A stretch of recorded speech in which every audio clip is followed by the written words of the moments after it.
Hi, welcome to another masterclass. In this masterclass, I'm going to share with you a framework, a mental model to do your strategy planning work effectively. Most of the times, the problem with us, because we are under tremendous pressure to execute things, right? So we are always in the tactical mode of which campaign to run, how much to invest in marketing campaigns. The click-through ratios, the cost for acquisition, sales. So all these things are tactics, in fact.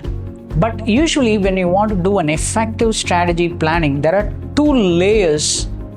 You need to think two layers ahead of tactics. I'm going to talk about those two layers along with the tactics. Usually, you have to start the strategy planning exercise with proper diagnosis. It's simple, right? You go to a doctor, and if he refers the medicine without even studying you, if he writes medicine, what would you think about it?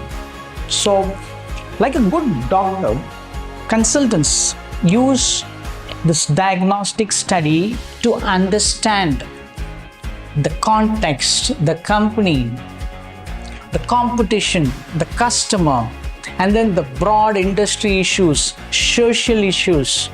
So everything has to be diagnosed. The challenges companies face, the company's core competencies, CEO's mindset and beliefs, and then all the things which acts as a block between the company and growth. It could be both.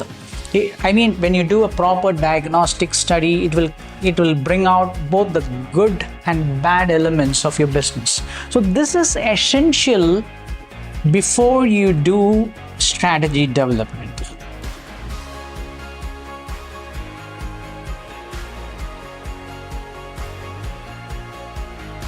The main reason why companies hire outside consultants, strategy consultants like me, is they do not have sufficient bandwidth to do the diagnostic study.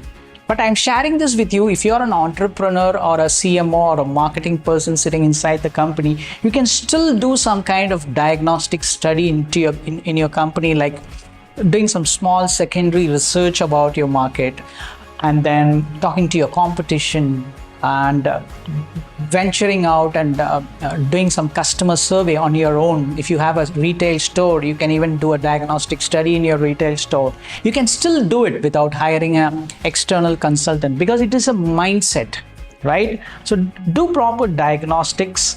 Based on the diagnosis, you create a guiding policy, a strategy development.